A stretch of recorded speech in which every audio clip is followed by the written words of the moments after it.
Welcome to Foreign Currencies with Scott. I'm your host, Scott. So yesterday we talked about how foreign currencies always trade in pairs, and we use the pair of the US dollar, Japanese yen to introduce that concept. We're going to talk about that a little bit more in detail so you have a little bit better understanding of the directions of the pair values and what that means for each currency. So right now, the value of the USD JPY pair is 150. What that means is that each US dollar will get you 150 yen.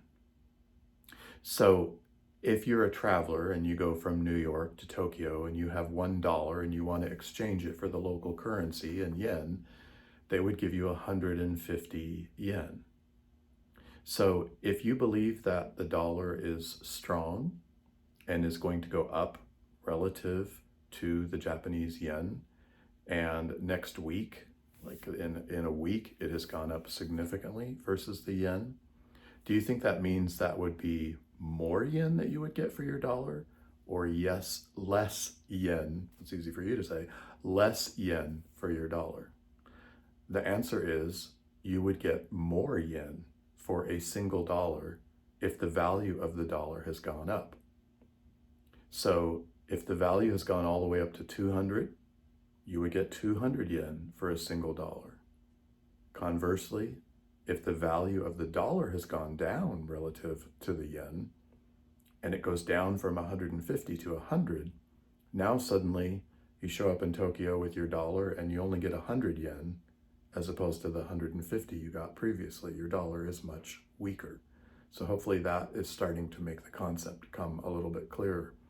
Now, the way the currencies are listed, it's always the second currency's value as compared to one of the first currency. So USD JPY means one US dollar for how many yen? In this case, 150, which is where the value is right now. Another currency pair that exists on the market is GBP USD. So that is the Great British Pound over the US dollar. So because GBP is listed first, it means one of them. So how many dollars does it take to get you one GBP? Right now, that value is $1.26, 1.26.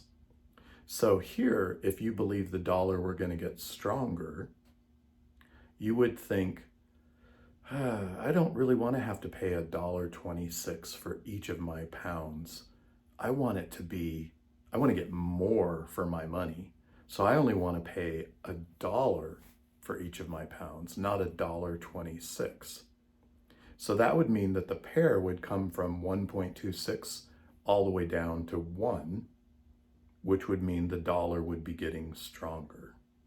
And you would be able to get a pound for cheaper than you were before. That's a strong dollar. Now, in this case, conversely, if the pound is getting stronger versus the US dollar, then it's going to cost you more US dollars to get a pound. So let's say it goes from 1.26 all the way up to $2. So every time you want a pound, you have to spend $2. That's definitely a weaker dollar in comparison to the 1.26 that it cost you previously.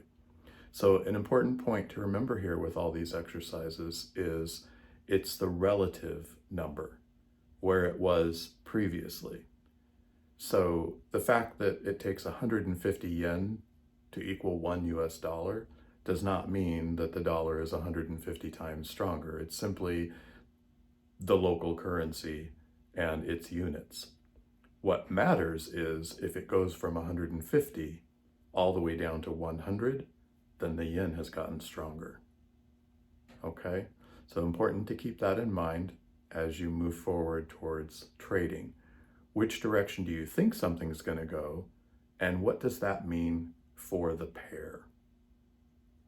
That's it for today on Foreign Currencies with Scott. We'll see you tomorrow.